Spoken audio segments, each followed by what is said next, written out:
Good morning, all. What we're going to be doing today is talking about how electrons move from the ground state to the excited state in an atom. First, we have to understand is what those two different types of states are. So, the ground state is the place where the electrons feel most comfortable or where they're most stable, and that's going to be where they're in the lowest electron orbital that's available.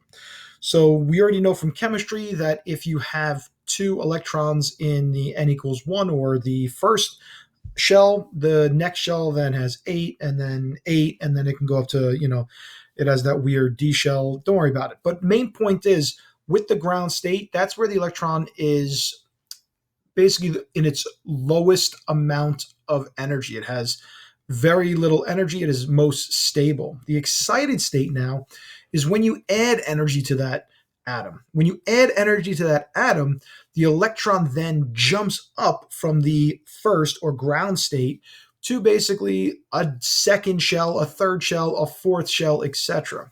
So when we talk about ground state, that's where it's going to typically be in the beginning. And when we go up from n, which is the number, the orbital number, to n equals 1 to n equals 2, it's actually going to get energy, it's going to receive energy, and it's going to jump up into the excited state.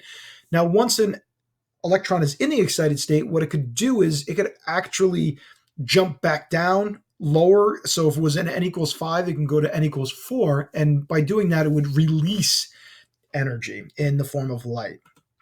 So if we look at these examples of energy level diagrams, these are on your reference table, page 3. And what will happen is you'll see there's going to be two of them. There's going to be hydrogen and there's going to be mercury. Both of these are unique. So hydrogen is unique to the hydrogen atom and mercury is unique to the mercury atom. We could do this type of energy level diagram for every single element on the periodic table. Now, if you notice, in the left-hand column are basically the levels. In the right-hand column are all the energy values towards ionization. So if you get to basically a zero energy value, that means that the hydrogen atom is no longer holding on to that electron. It is letting go.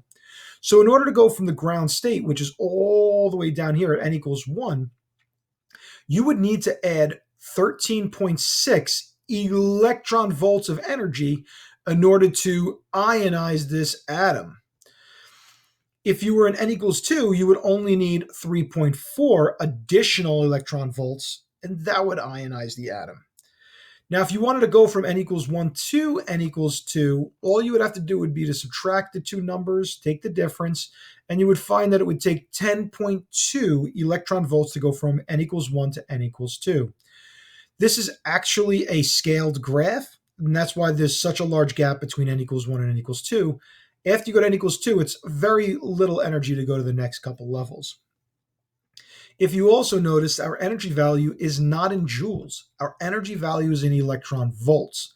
This is going to cause a problem in the future because our equation that we already know, the E equals hf formula, that H, Planck's constant, is in joules seconds. So it is not in electron volts seconds. So we're going to have to do a conversion a little later on. So let's talk a little bit more about ionization energy. That is the energy required to remove an electron from the atom. Any energy beyond that is going to turn to kinetic energy, and it's going to basically say that that's the amount of motion that that electron has is getting shot out. So for example, if we had 15 electron volts, what would happen would be 13.6 of it would have been removed. That would get it all the way up to the ionization level, and the additional 1.4 electron volts from the 15, the difference between the 15 and the 13.6, that's how much energy it's going to have in kinetic energy to shoot away from the atom. Now back to the idea of the electron volt. If you notice, the entire energy level diagram is based on electron volts, and we don't have electron volts for our equations. So what we need to do is go to page 1, and you'll notice on page 1 is the conversion from electron volts to joules. There is 1.6 times 10 to the minus 19 joules in 1 electron volt. So in order to convert, you would just put the electron volts on one side, the joules on the other, and you would basically put the two below with the, sorry, put the 2 below as a proportion. And then if you had electron volts missing, you'd put an X. And if you had some kind of um, joules, you would put that there. And that would be your ratio for it. So let's practice. First example is talking about drawing the first 4 energy levels of the hydrogen atom. So that's basically just taking this and drawing the first 4 energy levels. And that would look like that. The second question is asking how much energy is released if it goes from n equals 3 to n equals 1. So if we look at the table here, from n equals 3, if you notice the way it kind of tilts, so n equals 3 would be this guy right here, the negative 1.51, and n equals 1 would be the guy right here. So all we would do is take the difference between the two, and then pay attention to if it's being released, the energy, or if it's being absorbed. So if you're going from a higher energy level to a lower one, what's happening is it is being released. So in this case, this equation is on your reference table. I don't think you really have to use it, but all it's saying is your initial energy value, which was negative 1.51, minus your final energy level value, which is negative 13.6. You'll basically get 12.09 electron volts. It would basically just be subtracting. The next piece is finding out how many different photons can be emitted as it goes from the n equals 4 to the n equals 2 energy levels. So if we look here at the periodic table again, the physics reference table, what will happen is you can get one that goes from 4 and drops down to 3, and then it could drop down from 3 all the way to 2. So it could take kind of like a back roads type of path.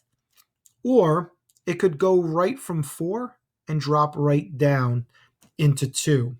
So what you have is 1 option, 2 options of light, and 3 options of light. So what will happen is your photospec or your absorption spectra or your emission spectra will show 3 different light patterns because each one of these is a different energy value.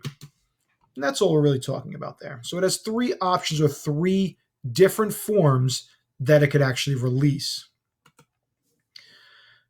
Next part is going to be converting again those electron volts to joules. So first in this case, we want to know what the energy in joules is for a photon that goes from n equals 6 to n equals 2. So first we have to find the electron volts from n equals 6 to n equals 2. So we use the physics reference table again. We would go from 6 to 2, and we would find the difference there to be 3.02 electron volts. So now that we have 3.02 electron volts, we then have to convert the 3.02 electron volts into joules. The way we do that again is we put electron volts on one side of the proportion, joules on the other, and since we're looking for joules, that side of the proportion becomes the X, and the electron volts part just gets put on top. We cross multiply and divide, and what we get is the energy value in joules is 4.83 times 10 to the minus 19 joules. Reason why this is important is because most of the time you get a second question, a follow-up question, where you're going to use those joules. So this next question is the same exact thing, but now instead of asking for the joules, it wants to know the frequency. So if we look, and then after we find the frequency, we find the color. The equation we're going to have to use is E equals HF. The problem is the H. The units are in joules seconds. So we have to have our energy in joules. So that's why you can't put the electron volts there for energy. You have to use joules for the energy. And that's why we just focused on converting it over. So this value we received from our last slide. So all we're really doing is E equals HF. So we have that value equals H, which is Planck's constant, which we get off the front of the reference table. It's where H is. And then we find the frequency. Once we find the frequency, we then go to the second page of the period of the physics reference table, and we find out where 7.29 times 10 to the 14th hertz lies, and that's within violet light. Hope you enjoyed the slideshow. Be safe.